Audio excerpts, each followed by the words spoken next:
Back squat. Let's start with the unrack. The height of the bar should be a bit lower than your shoulders. Approach and grab the bar, positioning yourself so the bar is placed on your traps.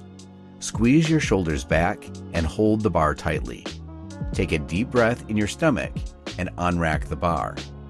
Take a few steps back, exhale, and then inhale through the stomach again.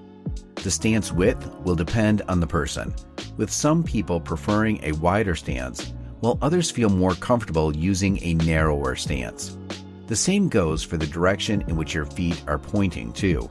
They can either point directly in front of you or slightly open outward. You should experiment and see which combination suits you best, where you feel the strongest, and where you can achieve the best depth. Holding your breath, begin the exercise. Your hips should start the movement, but the knees should follow shortly after. Squat down to your deepest point while keeping your back perfectly straight. You don't have to go down all the way, but try to at least go below parallel. If you can't do that, there are some alternative exercises at the end of this video that will allow you to hit proper depth. Hold the bottom position for a split second and then go back up. Your chest and hips should rise at the same time, making sure everything is fully synchronized. Exhale when you get back to the starting position at the top. Reset for a few breaths if needed. Take another deep breath and repeat the squat. The abs should be working while you hold your breath. Try to imagine someone is about to hit you in the stomach while performing a squat. This will ensure proper inter-abdominal pressure. Your knees shouldn't cave in at any point during the squat. Yes, your knees can go over your toes. Just make sure you aren't lifting your heels off the ground. Your weight should be spread evenly throughout the feet. Common mistakes. Knees caving in. Like mentioned above, your knees shouldn't be caving in. They should instead follow the direction of your feet. People whose feet are angled outwards will have their knees going outwards too. Common mistake. Lifting your heels.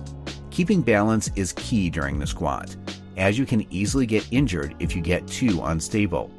Keep your heels down through the whole movement, and if needed, place something underneath your heels to compensate for your lack of ankle mobility.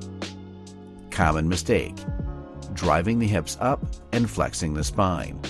Although these two mistakes can also be seen done separately from one another, both of them pose a risk for your lower back. Your chest and hips should rise simultaneously when ascending during a squat. If you tend to the problem of lifting your hips up first, try excessively opening up your chest during the squat to even out the speed during the ascend. If your spine flexes while doing the squat, you're either too weak for the weight you choose, or you aren't engaging your abs properly during the squat. Alternatives. Goblet squat. Hold the dumbbell or kettlebell close to your chest and squat down. Everything we mentioned before about the squat technique still applies. This variation will allow you to get deeper into a squat.